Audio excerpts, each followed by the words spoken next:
Hi, Grace. Welcome back, Gracie May. You love to be in these videos. Gracita. Yeah, okay. Grace. Gracie, I can see your raccoon tail. Yes, it's in the frame. Honey, come here. Come watch You're on Mommy. Do you want camera. to sit on Mommy's lap? You can stop petting her for a second. Beso, beso. No, stop. Don't touch her paw.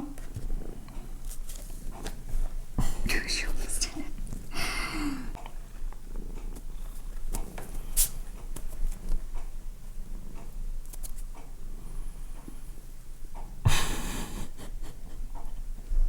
That's cats for you.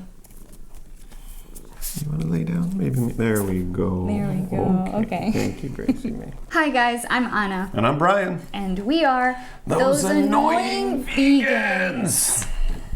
Thank you so much for joining us today. We said a couple weeks ago that we'd make a video for Kate. This is it. Just a quick update before we begin. We did decide to move on after weeks of attempting to recover our IG account, albeit unsuccessfully. Those of you who have experienced this know what we're talking about. We started a new one. Here it is. Please follow us here and share this information, because one thing we couldn't do was warn everyone that we would be shut down, because we had zero warning. We woke up one morning and our account was gone. If you disappear from someone's feed, they might not remember or notice because there's just so much other content. So if you wouldn't mind sharing this handle with your friends on your Instagram, sharing our content to help us build back up, we would really appreciate that. And just like on YouTube, there's a little notification bell on your IG that might also help you know when we're posting. We want to do more for the animals, and we hope that with every video we put out there, with every post, we make some impact. To tell you the truth, we're not fans of social media. We wouldn't be doing this if it weren't for the animals. But we love the relationships we've formed. As always, we want to start with a heartfelt thank you to all of our patrons on Patreon. You guys are the best. You support the channel, you support our activism, and for those of you that enjoy our channel, if you like our content, if you get value out of what we do, if you want to consider becoming a patron on Patreon, all of the donations that go to our Patreon account go directly towards our animal rescue fund. And that goes for everything we make on Etsy as well. And just to remind you, we do have stickers up on Etsy now, so check those out. And in case you missed why our Instagram was deleted, you can check out that video right here. It's very important not to get attached to things, to expectations, to people, to your Instagram account. Just move on. I get attached to you, that's for sure.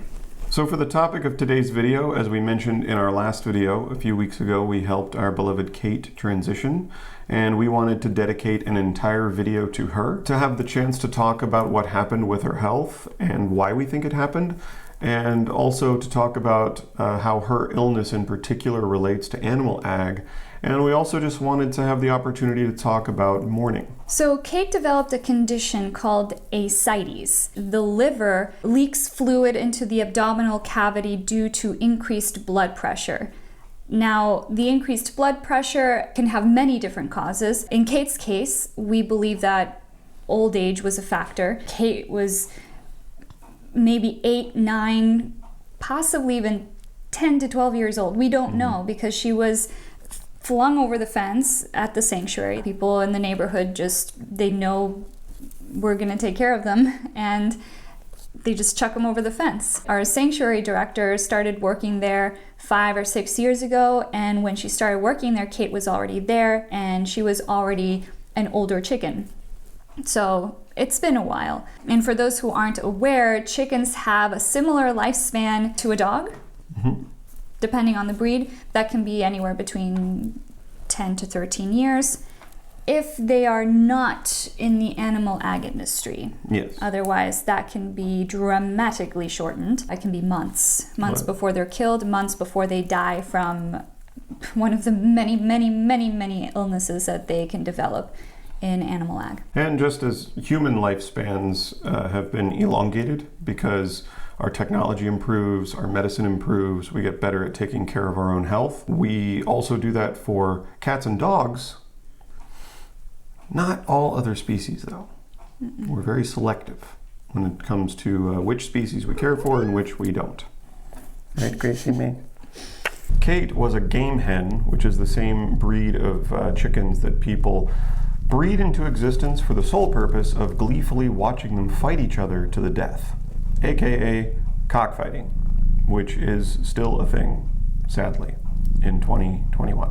And a felony in California. Yeah. And yet, you have a lot of people over in Fresno raising roosters for cockfighting. And they don't just hatch males. No. That's the thing. Egg-laying chickens don't just hatch females.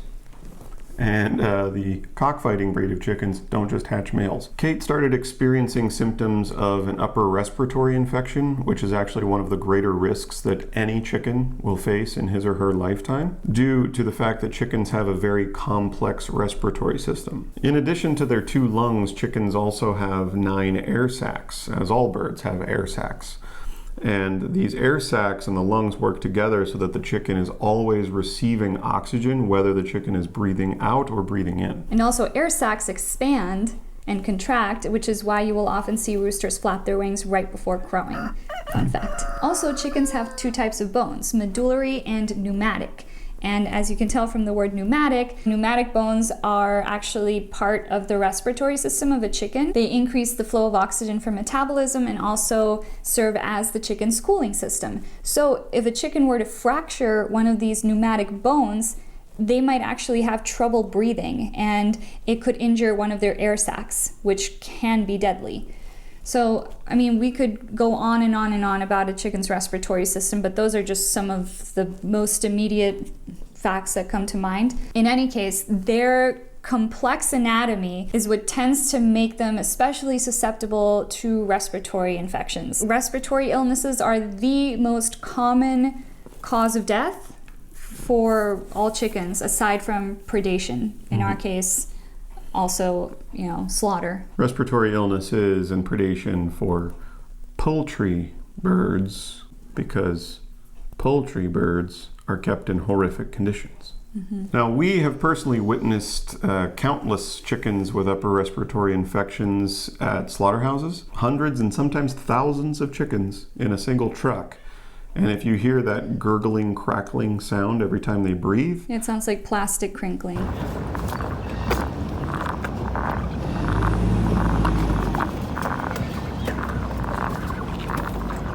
that's an upper respiratory infection. And those chickens are only 6 weeks old.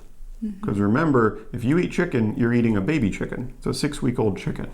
So in that case, the chicken is actually dying from an upper respiratory infection and predation because they're preyed upon by humans. Now, we don't know how Kate got an upper respiratory infection. We keep everything super clean. We live like close to the mountains, so the air is fresh and clean. Who's to say? Her age, I mean. It could have been age. I mean, immune system related. We don't know. We just know that she started exhibiting gurgling sounds in her throat. And this went on for, it happened for a couple days and then it went away. Remember, it went away? Oh, and yeah. then Yeah. it came back like a week later and it just stayed. And then I think it was like after a week of it that we were like, okay, we need to figure something out. And that week and the days that followed were just awful. We actually set up her little perch right next to me so I could keep an eye on her. And I was awake many hours of many nights listening to her gurgling. It was one day that it was particularly bad, and I said, we need to take her somewhere now. So we found a vet. He prescribed her this antibiotic, this pink liquid called Septra. Worst thing in the world. Administering a liquid antibiotic or liquid anything to a bird is extremely... It's dangerous. It's dangerous. If any of it were to go down their trachea, they could choke to death. We obviously were very careful. We had to go a drop at a time. And it was so stressful for her. And we only did it for, 3 days? She was just not enjoying it because you have to put liquid in her beak and let her swallow it. Yeah, and she's already having trouble breathing. Yeah. Why would Why they wouldn't you just prescribe give a her a liquid? pill Yeah. or an injection or something? Not to mention that vet also happened to make a joke about not eating Kate while she was on the antibiotic. Super important to not eat your beloved companion animal when they're taking antibiotics. Kind of goes without saying. I've never heard a vet say, just don't eat your dog while your dog is on antibiotics, you know? It's almost like we live in a speciesist society. We then took Kate to a vet that she had seen previously, and that vet had previously taken x-rays, the x-rays that we showed you in the last video, and those x-rays did show that there was fluid in her abdomen, and that vet gave her an injection, a long-lasting injection of a different type of antibiotic, and also gave her a dewormer. But it was unclear to her what the nature of the liquid was, of the fluid. And we thought, well, let's deal with the gurgling first. We didn't know that they might be related. After that vet visit, we did not see improvement in Kate's condition. In fact, her appetite was still poor. That's something we didn't mention before, but her appetite was changing. It's almost like she started craving different foods, very specific foods, very intensely. She stopped eating her crumble. She started craving insects, not even the dried mealworms, moving insects, and carrots and tomatoes. And what's the other thing? Oh, I figured why not try rose hips? I make rosehip tea, and rose hips are supposed to be an anti-inflammatory, very good for your respiratory system. And she loved the rose hips. And later when we looked into it, we were like, oh, well, that might make sense because insects are protein and she's losing protein from her liver, and tomatoes are vitamin C, carrots are vitamin A, and those nutrients are also very helpful for the liver. So she was essentially self-medicating through the foods that she was eating. After Kate's second vet visit, we spoke with the director of the sanctuary where we volunteer, and the sanctuary director recommended trying enrofloxacin, which is also known as Baytril. And it was an injectable antibiotic, so we didn't have to force anything down Kate's throat. It was actually very easy. You just do 2 little small injections in the muscle a day for a 10-day cycle, and within 3 days, the gurgle went away. Yeah. Like, it immediately helped. We thought we were in the clear. Yeah. I mean, it was miraculous. Interestingly, Baytril will never be prescribed by a veterinarian because they don't want to risk people eating birds that have Baytril in them. Now, cats and dogs get prescribed Baytril all the time. All the time. Sweetie had... Readily. Yeah, Sweetie had to have Baytril for her kidney infections. You would think that if we're bringing a bird to you and asking you to help with antibiotics, maybe we're not going to eat the bird that we're bringing to you for help. This rule is insane. It's like a law. Like, it's illegal for vets to prescribe Baytril to birds for this reason, which is just so incredibly speciesist. Well, and to be fair, one of the vets that saw Kate expressed a little bit of like, oh yeah, I wish I could prescribe certain things that I can't prescribe because it's not legal to do so. Yeah. So. And the fear, of course, is antibiotic resistance. Yeah. Like, in humans. We'll develop antibiotic resistance, even though they already give chickens antibiotics on farms, to the point where it's a marketing term to say antibiotic free. However, despite the fact that her gurgling disappeared, she was still eating minimally. And the strange thing is, you know, I was weighing her every day and she wasn't losing weight. And I thought, well, that can't make sense because you could feel her keel bone very prominently. And so I thought, oh, could it be that the fluid that we had seen in the x-rays was actually replacing the weight she was losing in muscle? And that's what really sort of set us on this path of, okay, the fluid might actually have something to do with this. The thing is, though, it wasn't presented to us as an emergency situation. Like, the vet didn't seem overly concerned, like we should really figure out what this fluid is. I think she presented it as, well, she has fluid in her abdomen. We won't know what the nature of it is unless we do an ultrasound or take a biopsy. And for us at the time, we were like, well, let's figure out the gurgling first. Yeah. That seems to be the most pressing issue. But there was never an exchange of, well, actually, the fluid might have to do with the gurgling. This might be ascites, but there were no possibilities presented to us. And there were also things in the blood work that weren't brought up to us, too. Right. Well, we got Kate's blood work. November 2020. Yeah. And for a couple months, we called, can you please send us the blood work? We wanted copies of Kate and Jackie's blood work for our records. And it was like Mercury retrograde, like we were just hitting a wall, and then we just never get it. And then I had you call. We got the blood work, and I looked at it, and I'm like, holy moly, like all of this is red. Back in November. Not a lot of it was brought to our attention. No, and none of it. The only thing that the doctor mentioned from that blood work was her calcium and phosphorus deficiency. Which is why we added calcium to the water. Her protein levels were off. Her cholesterol was super low. The vet actually seemed really nice, and once you got her on the phone, she could spend 20 minutes talking to you. But getting her on the phone was, gosh, sometimes it would take a week or two. And she only works like 3 days a week. If you have an emergency, you better have 5 backups. I don't really feel like you get the same care and attention when you bring in a non-cat or a non-dog.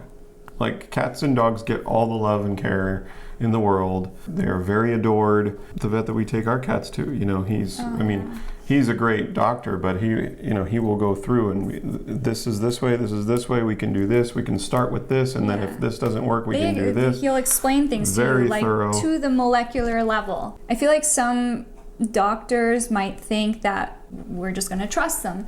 I like to question things. I like to know everything. And you really need to find an avian specialist. Yes. Sorry, we keep going off track. But one day, Kate started vocalizing very strangely. And then I saw her sort of crouched down. It was like she was trying to lay an egg. Like that could have also been what was happening. And then they developed egg yolk peritonitis. This infection might have been brewing since for months, laying internally. That's another Common health risk for chickens, especially chickens who lay a lot of eggs. We had already scheduled an appointment for her for February 23rd. As we're recording this video today is February 21st. But we were going to get Kate a hormone implant to prevent her from laying any more eggs, because we knew, okay, spring is coming, egg laying season is coming. This is not going to be a good addition to all of her other health problems. Laying eggs as routinely as we have bred chickens to lay eggs, it just ruins their health. Yeah. We have purposefully manipulated these birds into a state where they are like constantly unhealthy and at risk for all sorts of medical conditions. And the vet said this particular hormone is actually not effective on chickens. They are so programmed that it only really works on chickens that are nearing the end of their egg-laying cycle. Like the hormone would not work for Jackie, for example, because Jackie is very young and she was bred to lay eggs. So that's just written into her genetics at this point. And after that, her mobility changed. We noticed that she was having trouble walking, running. She would slip. She seemed heavy. She seemed, heavy. She was kind of sluggish. She wasn't able to perch properly. Something was not right, even though her gurgle had gone away. So we luckily found a third vet who just so happened to be not only open, but we later found out that I called on a Thursday, and this vet only worked Thursdays. Yeah. And I had no idea. I was calling around Los Angeles. Yeah, and because we had a bird, I was actually allowed to go in with her, which no vet is doing right now. Yeah. And so he was also an avian specialist. Anna took Kate in right away. I think right away he noticed her abdomen is full of fluid. Yeah. And he was like, I can drain some of the fluid for you. And so he drained a large syringe. It was a syringe and a half of fluid, like those thick ones, full of clear yellowish fluid. You can't drain all of it. The bird will go into shock from losing too much fluid at once. So there was still fluid in her belly, but it was less And I remember he said, well, it's clear, which means she doesn't have an infection, but that doesn't mean it's good news. Yeah. And that just like, he said like an infection you can at least treat. And that was at that point, that the conversation then turned to, you might want to think about how long you want to keep this going for, because I can continue to drain the fluid periodically, but it will continue to come back, and she's probably going to be in a lot of pain. I called Brian. I said, we have to think about what we want to do. Ascites is not curable, unfortunately. We have read stories of some birds living for even years afterwards, just if you routinely drain the fluid. But again, it might be because, the cause of their ascites was different and treatable. Ascites is a symptom, not a cause. So we hesitantly stocked up on some syringes and needles while we were thinking about what we should do next, but we wanted to have the tools on hand. Maybe we could regularly drain the fluid and maybe she would improve. That fluid also puts pressure on her organs, makes it hard to breathe. It's all connected. When she came home from the vet that day, she was instantly better. Yeah, like she perked up. She was able to walk attitude. Again. Not even 2 hours after we had gotten back from the vet and having her fluid drained, she started gurgling again. Again, not realizing that everything was connected, because until that day, no one had diagnosed her with ascites. So I hadn't even had a chance to read about it, look it up. I was outside with her, like trying to get her to eat some more, just letting her enjoy the sunshine. And as the day progressed, her gurgle just seemed more severe. Her breathing was more labored. That was a Thursday, and I wanted Brian to have a weekend with her. But it was Friday that I said, I don't think we should wait that long. I didn't want to make the same mistake I made with Betty. She died suddenly one night. And so we didn't want Kate to go through the same thing. It was just clear to us that she wasn't happy. I remember actually Friday evening, she has this one green sofa here in the living room that she would always perch on the back of. I put her up there, and I remember I was sitting there on the sofa just sort of looking at her. And for those of you that are familiar with chickens, you'll know, like, sometimes younger chickens especially, they're very wide-eyed, and they're very, very animated, fast movements, quick movements. They don't always feel like they're looking at you. We have noticed as chickens get older, we have had experience with older chickens and younger chickens. The older chickens tend to look right at you. They'll look you in the eye. Yeah. They'll talk to you. They'll come right over to the kitchen and just look at you, and clearly they're like asking for food. The more familiar they become with you, I feel like the more they feel like they can communicate with you and talk to you. And I remember that Friday evening, like, I was looking at Kate and she was just looking right back at me. And she was really like heavy, labored breathing. And I could just feel her looking at me, and it really felt like she was saying, like, please, I am ready. We had one more night with her, and she didn't really sleep all night. Again, she was gurgling, restless. And that's when we made the decision. We made arrangements with a veterinarian who would help her transition at the sanctuary. This veterinarian had helped other animals transition at the sanctuary. That morning, we just gave her a bunch of treats. Spent some time with her in the sunshine. Normally, they will give an animal a sedative, and then they will give them the injection that stops their heart or stops their breathing. The euthanasia. With Kate, she gave her the sedative, and Kate passed away just from the sedative. So she was obviously very close to passing. We were holding her the whole time, and she just stopped breathing.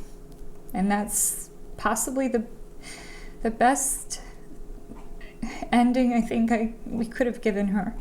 One of the lessons that we continue to take from every experience we've had with an animal companion getting sick and eventually passing is that when they get sick, it is so important to not just treat the symptoms, but like with humans, to treat the cause, and that's why you treat the whole body. That's where the word holistic comes from. Everything is connected. Unfortunately, with Kate, we were sort of in the dark. The thing that happens too, not just with Kate, but with the other companion animals that we've had that have gotten older, is their new normal becomes normal to you. Yeah. And like when she came home from the vet and she was making all those like pop, pop, pop, pop, pop sounds, we haven't heard her talk like that in so long. We haven't seen her run across the back patio with her wings flapping like she used to in so long. We haven't seen her do XYZ in so long, and because it became normal. You don't want to let that become normal. You always want to remember, okay, this is her normal, this is how she is. Now she's acting differently. What's going on? Even if your animal companion has been exhibiting a particular symptom for many, many, many months, and they seem to be doing okay, aside from that little thing that they do that's kind of like, oh, well, that's not normal, but they're doing okay. Check on that. Don't take that for granted, because animals, they don't always tell, especially chickens, cats, you guys know, it's a very biological trait that animals tend to have, to not show that they're sick, to not show that they're vulnerable to predation, to danger. They tend to hide their symptoms. If you see a symptom, it could be that they have a condition that can be treated if you start now. But if you wait, you don't know what could happen. It could get more complicated. Another thing that we've learned is it is incredibly difficult to find any information regarding chicken health that isn't treating chickens like objects for sale. Like every time you try to look something up, an ailment as it pertains to a chicken, if you just go through like online forums and stuff, the number one recommendation that people will give for most ailments for chickens is to just kill them. Whether the condition is something treatable. Yeah, it's something treatable, or whether there is no treatment for it. It just doesn't matter. It's like people treat chickens like, just cull them. Just cull. Another euphemism for kill. We can go down the list in this book. There's like a list of factors that can contribute. Really informative book, by the way, but also written by someone who is obviously not vegan. But it's very, very, very informative. This is the best one we found so far. Yeah, the Chicken Health Handbook. And they have this list of like factors. These are factors that can contribute to pulmonary hypertension. And as we said at the beginning, that increased blood pressure, that is pulmonary hypertension. And that's what causes ascites. Genetic predisposition, obesity causing clogged arteries. Well, we've bred birds to become obese on purpose. Excessive stress, we put birds in warehouses and we stress them out. Poor ventilation, which limits available oxygen. Again, we put birds in warehouses with poor ventilation. Ammonia fumes, which irritate the lungs. Again, when birds are crowded together in warehouses and they pee and they poop all over the floor, that exposes them to ammonia fumes. Respirable dust, which inhibits oxygen intake. I mean, if you've ever been in a factory farm, you have to wear a mask. I mean, it's unbearable in there. I mean, the list goes on and on. We do this to these birds. Yeah, that's why also ascites is very common in broilers. Broilers are hens who are raised for meat. No wonder these birds are suffering. We are causing them to suffer. They're just given like such little hope, even. Like chickens are given such little help in any way. Like people with their cats and their dogs, people will go the extra mile every time. Oh my gosh, what do they need? What medicines do they need? Do they need x-rays? Do they need ultrasounds? Do I need to change their food? But when it comes to chickens, Which brings us to the topic of mourning. First of all, we want to thank everyone who has left such wonderfully loving, compassionate comments regarding Kate. We've read them all, and we really appreciate your kind words. We've also read the not so kind comments by those of you wishing to hurt our feelings by disrespecting a loved one who passed away. You should feel so proud. Why would you want to hurt your fellow human? I don't know. Why? What pleasure do you get from it? It's interesting too, because some of these people are the same people who claim that vegans only care about animals, that we should care about humans too. Yet these people don't seem to have any compassion for their fellow humans who are mourning a loved one. Our little family is made up of animals right now. A lot of people seem to take issue with that we don't have kids as if it's weird. any of their business. But I've literally had women shame me for loving my animals the way I do and not having children. Which is weird, because can't you have children and love your children and then also take care of animals and love animals? I don't know why this became a competition. I don't know, but like you shouldn't love cats, you should love babies. I like, find that empathy is very difficult to find in people sometimes. Even people you would expect would be empathetic and would understand what you're going through have surprised me. I feel like unless you've lost someone you love or an animal companion, you might not truly understand what that feels like. You have feelings of guilt. Should I have done this? Should I have done that? Did I do something wrong? What if I had done, Should I started her on the antibiotics earlier? Did I give them to her for too long? Should we have taken a different medicine? Yeah. Should we have gotten an ultrasound? There's feelings of remorse. And then you sort of sometimes feel alone. You feel alone because you're completely responsible for their lives. And it almost feels like the world should stop turning around you. But the crazy thing is, it keeps going. Your heart is broken, and you wake up in the mornings and you forget for one brief moment that they're gone. And then you remember all over again every morning for a while. And sometimes people just have the wrong timing. When you're dealing with a loved one's death, there is a time and place for certain things. I mean, there's so much that goes into mourning, guys, and I don't wish it on anyone. And granted, everyone mourns differently. Some people have experienced it more than others. We watched that docuseries on Netflix called Surviving Death, and that gave me so much hope. We fight to feel those feelings of, at least she's not in pain anymore. Of course, there's that feeling, but can't help but feel so sad. You miss the little clickety-clack on the wooden floors and just seeing her perched on that couch. We miss her voice, miss her running through the backyard, miss her presence. I mean, she was part of our home. She was part of our family. She occupied space in the ether of our life, and that space gets removed. And it feels like, a part of you gets removed. And you lose like a little piece of your soul. And there was that show on A&E that got canceled, The Returned. I'll always remember there's a line from that show where Jeremy Sisto's character says, the thing about life is that life forces you to keep living it. And I found in a weird way, doing normal everyday things kind of forces you to get out of that mental rut. Because when you have to focus on something else, like if you have a job or if you have, responsibilities. We're human, we have jobs, we have responsibilities, we have things we have to do. When you're forced to do those things, it takes your mind off of the sadness. But then I also feel guilty for wanting to escape the sadness too. Yeah. No, you should be sad. She was special, Kate was special, she meant something to you. You should be sad. And that was another thing too that people took issue with, is in the video we said Kate was a very special person. Yeah. And a lot of people were like, humans are persons, and Kate was not a human. Yes, we know that. All squares are rectangles, but not all rectangles are squares. Humans are persons, yes. Chickens are persons, yes. We didn't say Kate was a special human. We said she was a special person. A being that has certain capacities or attributes such as reason, morality, consciousness, or self-consciousness. Animals are persons.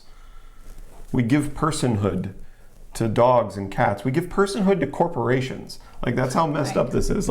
Corporations are people. Yeah. Right? But chickens aren't. The funny thing too is if a stranger sees someone walking their dog, they'll normally be like, what's his name?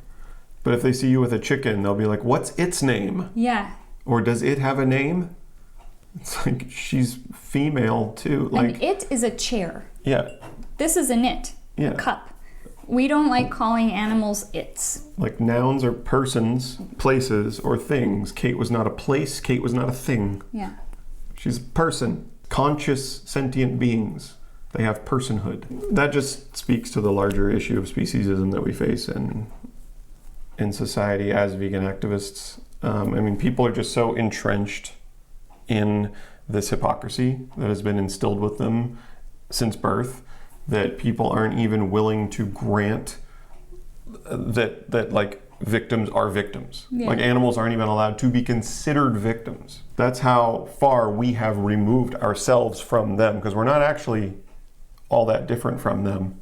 We've decided to separate ourselves because it makes people feel better about themselves when they're eating chickens or eating cows or eating pigs. None of those negative comments faze us.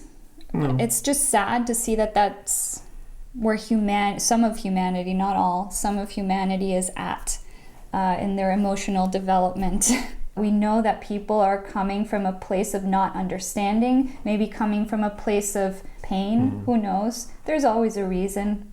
I want to try to believe that most people are good at heart.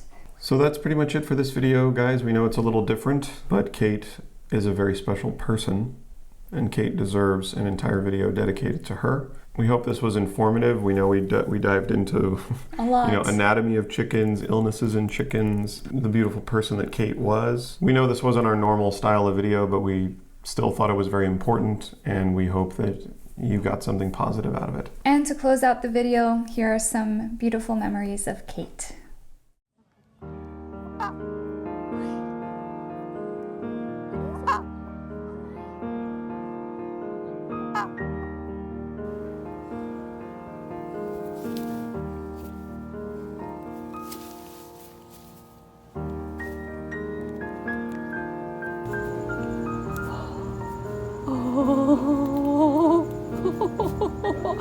Oh my God.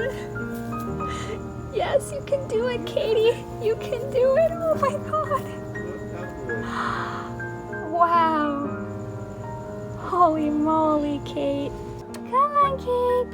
Whoa. You can do it. Yeah. Very good. Yeah, one at a time. One petite at a time. Whoa! Come here, kitty. Come here, kitty.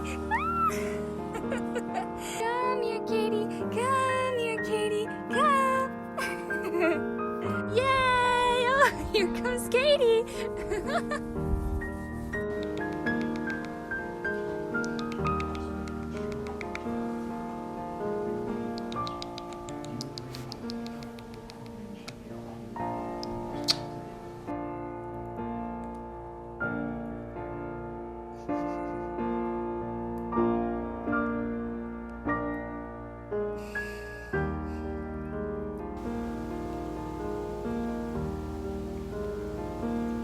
Katie, I missed you.